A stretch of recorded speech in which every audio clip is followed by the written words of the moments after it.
Other sponsors will hopefully be arriving as we progress through the program today. A couple logistical things. So as you know, you have an 8-minute time limit per group. At 7 minutes, Paul is going to hold up his hand just to let you know that your time window is kind of closing, just to give you an idea where you are. And with that, I think we'll get started. I do want to thank you all for a really great quarter. Your projects are moving along pretty well. I've enjoyed working with y'all and look forward to continuing in the winter and spring. Okay, so with that, we'll go ahead and get started. Leading things off is the Dam Safe Group. We're working with removing proteins from dental dams.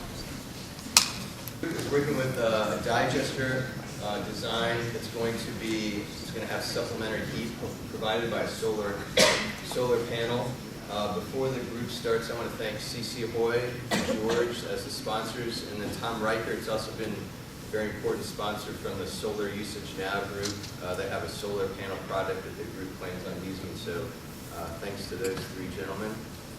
And George is actually going to be recording this presentation so we can look at it later, so thank you, George, for that. Take it away. Hi, I'm Amanda Craig. I'm Tom Roger. I'm Justin McBride. Jonathan Ricketts, and we are the methanators, and we are designing a solar water heated anaerobic digester. Okay, now biodigestion is a process that uses microbial organisms to break down organic waste, which in turn produces the biogas in a totally anaerobic condition. Some benefits of this is the effluent is completely reduced to odor as compared to straight manure or organic waste. And also, the effluent also produces a great fertilizer that the farmers can apply in their fields. And the biogas itself contains methane, which can be used as a fuel source. Some background on the problem is, in America, the average size dairy farm is somewhere around 150 cows, dairy cows. And there's no standard solution for designing a digester for this size of the farm. And the biggest problem with that is because bacteria or the microbial organisms don't operate as well in the winter months, and there's virtually no methane production in the winter. Our sponsors is a company called Solar Usage Now, and they provide state-of-the-art thermal solar solutions. And we have been working with Tom Riker, as Jay mentioned, and also George and TC back there. Our objectives were to design a system that could be scaled to fit a dairy from anywhere from 80 to 500 cows, so it can be a modular system, it can be upscaled to 500 cows if we need it to be, and also to incorporate the sun equinox system from Solar Usage Now to keep the biodigestion. Okay, so we have two aspects of our design options. First, we have to design an anaerobic tank, and also we have to incorporate a supplemental heat source to heat the tank. Here are some tank designs. First, we have the vertical tank design. This is a picture. Here is a picture of the horizontal tank design. And primarily, these tanks will be placed underground during the winter months to reduce the cost to keep them heated. Here are examples of our heat exchangers. First, we have the internal, or the pipes running through the concrete to create radiant heat to allow the heat to rise up through the manure to keep the manure heated. Here is a heated jacket. It's a jacket that's wrapped around the outer wall of the tank, and water is pumped through to transfer heat from the jacket to the tank. An external coil is a copper pipe that's wrapped around the perimeter of the tank, and it transfers heat from copper pipe through the exterior wall into the tank. Internal piping increases the surface area compared to the external coil, and the pipes are actually exposed to the manure inside of the tank. Internal fin is kind of an extension to the heated concrete floor. And in addition to the heated concrete floor, fins would be attached to the copper pipes, and the fins will protrude up through the floor to increase the surface area of heat transfer. So when we were evaluating these ideas, we kept 6 major criteria in mind. We found a design had to be technically feasible for production or installation, had to be economical, avoid patent infringements, minimize health and safety concerns, and also be reliable and scalable at the same time. Now, with these ideas in mind, our group felt that economics in regards to energy returns to the consumer, maintenance, and scalability were the most important aspects. As a result, we weighed these ideas the most when we performed our QFD analysis. So this slide here shows the QFD analysis we performed on all ideas presented. A QFD analysis basically quantizes the relative importance of each idea in regards to conforming with our overall goals. So this slide here shows the selection of our best ideas based on this QFD analysis. For our tank designs, we decided to go with a horizontal tank. The reason why is because it maximizes the base surface area for heating. And for heat exchanger designs, we decided to go with the heated concrete floor. The reason why is because it's a relatively commonly used supplemental heating system, and it reduces the concerns of maintenance. The reason why is because concrete acts as a barrier between the actual heating element and the manure. This means that the corrosion resulting from the manure contact is minimized. For flooring designs, we decided to go with the concave base, again, just to maximize the surface area for heat transfer. And for supplemental heating systems, we decided to go with the Sun Equinox system, in opposed to a heating element that might run off from the biogas produced by the tank. This allows us to harness most of the energy from the sun so we can have the best chance for a positive net energy balance. And for materials, we decided to go with the concrete because concrete has a larger thermal mass when you compare that to plastics or, let's say, metals. So this slide here shows our best ideas incorporated into one final design. As you can see, the hot water from the Sun Equinox system runs through the base of the tank, which is concrete and also in a concave nature, and the tank itself is horizontal in design.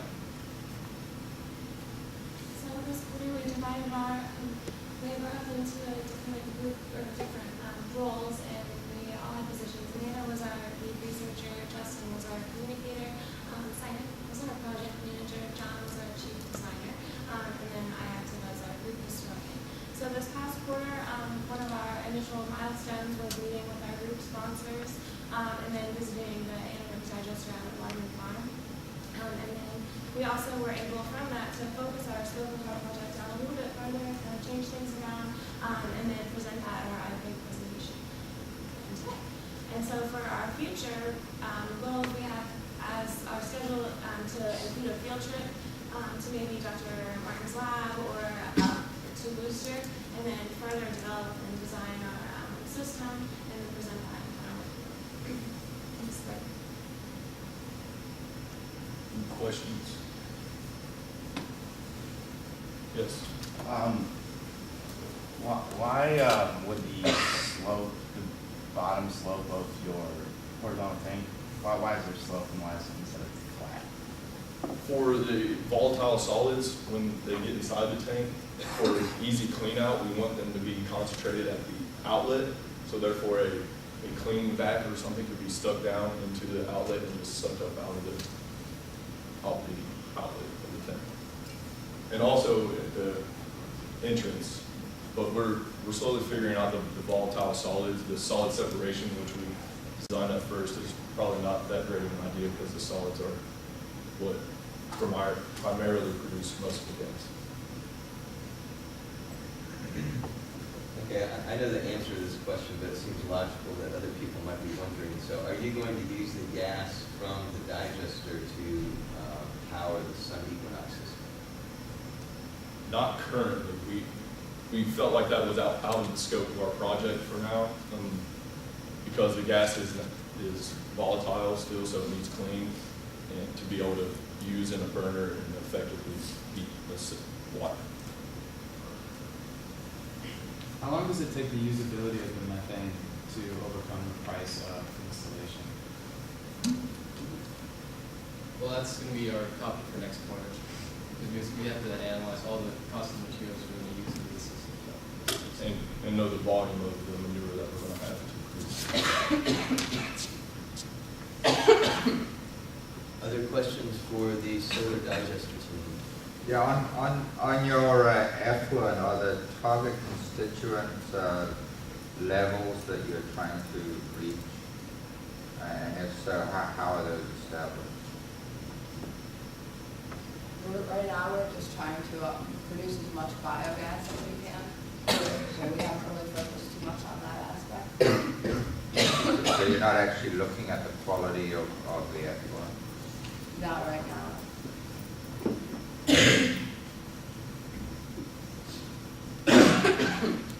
Other questions for the solar digester team? Yeah, I guess I have a related question. It's not clear to me why you would build a digester just to produce methane. You'd obviously be building it to solve a problem. So it seems to me that you want to focus on, or at least address looking at what the benefit of the system is in terms of solving the problem.